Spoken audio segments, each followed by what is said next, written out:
If you're new here, hi, I'm Faiza.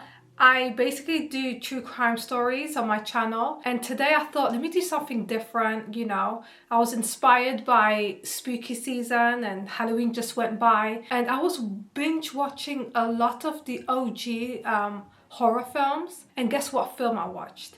I watched The Ring and the second one. I haven't watched the third one yet. I'm planning to, but I just thought, you know what? I don't have the right people to talk to about this film and everything and my thoughts and everything. So I just thought, let me just get unready and just let you know like the brief backstory of who Samara Morgan is and what she was all about, and I will just give you my final thoughts and what I think this film really means, on a deeper level as I do my skincare. Let me just remove my eyelashes. Oh, they are on there strong. I'm sure there's like a safer way to remove makeup. So once upon a time, in a quiet town, a girl named Samara Morgan was born to Evelyn, who was a single mom, okay? Her father wasn't in the picture, and they were basically, things weren't going well for them, obviously, because it is a horror film.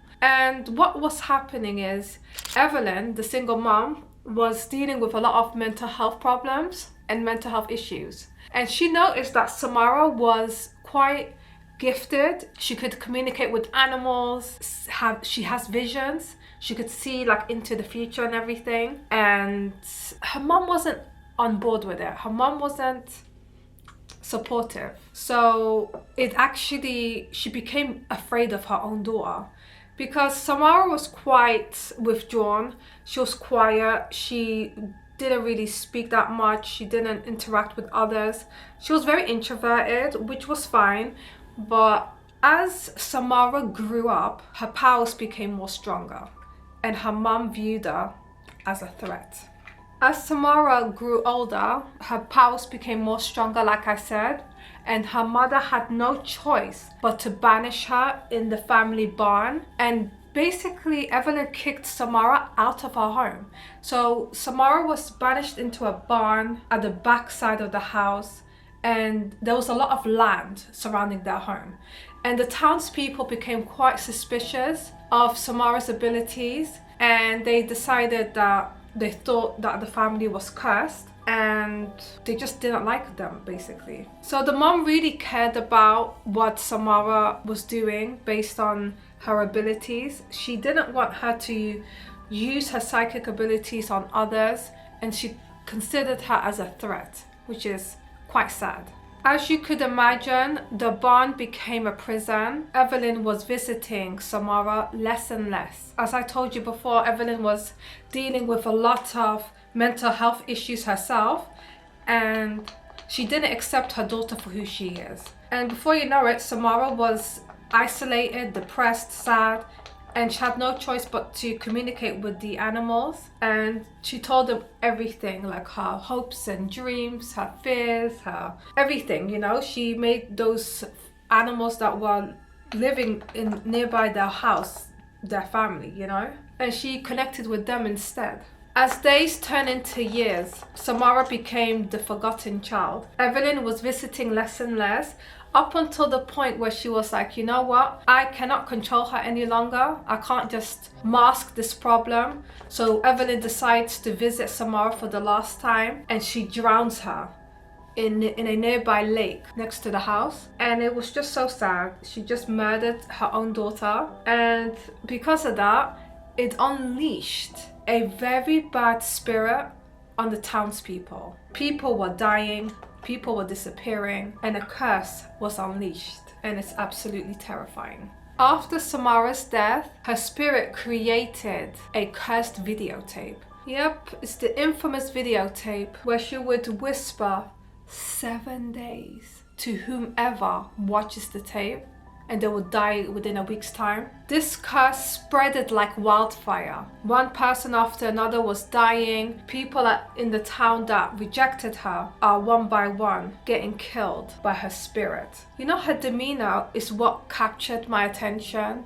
Her long, wet black hair covering her face, the white tethered dress, the way she's crawling in and out of that infamous well. Her nails are all blackened and broken because she's crawling out of that well each time. And then she comes out of the TV. I can't believe I've forgotten about that. Very terrifying in my opinion. So years later, a journalist named Rachel Keller stumbled upon the tape, and then she basically was trying to investigate mysterious deaths within the city. She watched the tape and she was horrified. All she saw was distorted images and eerie sounds, and she realized that she put herself and her son in danger. And in order to lift the curse, you need to pass the tape to someone else, which is basically a attack on your moral compass, in my opinion. And it's just terrifying. So within those 7 days, you just pass the tape to someone else and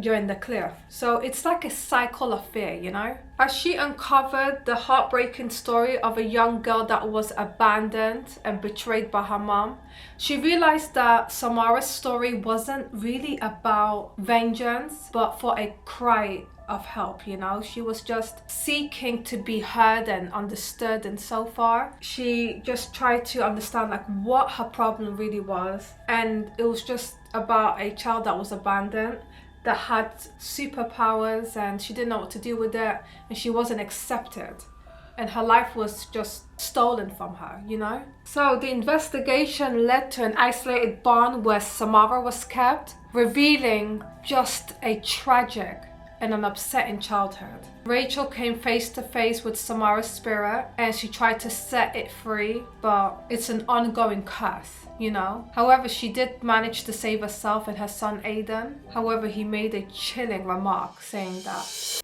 she never sleeps. So Rachel only believed that in order to stop this tape from recurring and stuff like that, she just simply couldn't. All she could do was to pass the tape to other people, which is just terrifying in my opinion, because her spirit, Samara's Morgan's spirit, always lingers around. So with a heavy heart, she had no choice but to pass the tape to someone else. She passed it to a young man that she kind of was speaking to, but they weren't dating like that, and he had no idea. And then Samara emerges out of the TV and kills him. And you don't really see how she murders people. You just find their mummified remains. They look very mummified, dried up, and they also look like the corpses look very terrified too. So I don't know how she does it. It's one of many mysteries, you know. Samara Morgan made sure that everybody knew that she is angry and she's gonna come and get you, because she feels so betrayed by everyone that's supposed to protect her. The townspeople that turned their backs on her, her mother that couldn't accept her for who she really is. She was just a gifted young woman and her life was just stolen from her. And some people believe that when a person dies due to murder or they die angry, basically, the spirit will basically come back and haunt you. Makes you really think about how you would treat others and so on. Though Samara Morgan is gone, her spirit lives on, and it all comes from isolation and abandonment. This film kind of highlights childhood trauma and the consequences of treating others with respect, you know? She basically was seeking solace on a world that turned their back on her, and she was just misunderstood.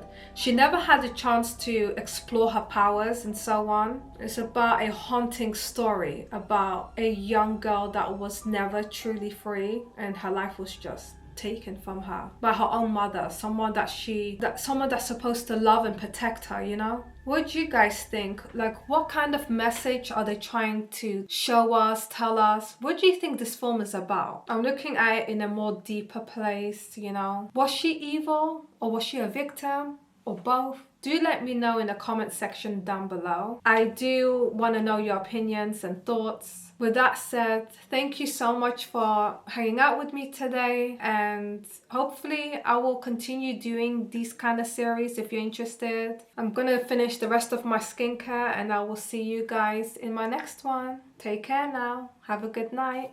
Bye.